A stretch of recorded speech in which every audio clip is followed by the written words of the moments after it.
Come with me to clean this basement and talk about some stuff that may surprise you if you were to ever meet me in person. Number one, I am a country bumpkin. And you don't hear it so much on social media because I cannot stand listening back to a voiceover and sounding like my middle name is Cornbread. But if we're talking in person or in another setting where I don't have to listen back to my voice, I'm about half country as hell. And another thing that may surprise you if you were to ever meet me in person is that I'm naturally an introvert. I know. I come on here in my voiceovers and I'm pretty chatty. But in real life, whenever I meet people, I tend to be really shy and awkward. And there's even some people that I've known forever that I'm still really shy and awkward around. Sorry, guys. And fun fact about this basement, these bedrooms always look the exact same as how I left them. So hey, love that. But nevertheless, dust still does collect. So I go around, do some dusting, and I always freshen up those vacuum lines a little bit. But anyways, another thing that just may surprise you if you were to ever meet me in person is that I'm about short as hell. And funny story about that, last time I gave birth, I had to get a spinal tap, and the nurse or whoever it was kept asking me, how tall are you? And I kept telling her, I'm 5'2". And she was like, girl, stop lying. No, you're not. You got to be about 4'11". So they gave me the dose for somebody who was 4'11", and wouldn't you know that it wasn't enough.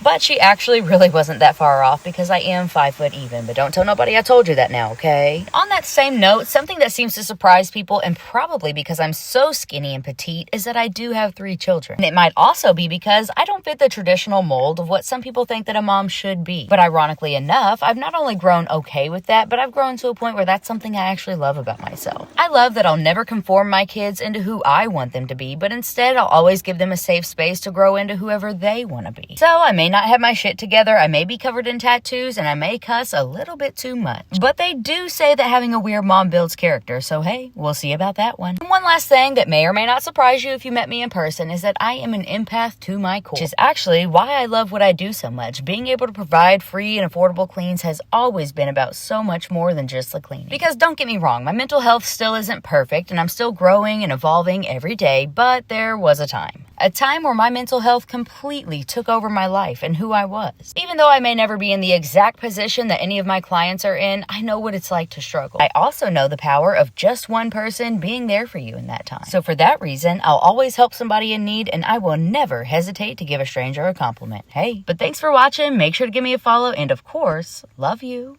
Bye.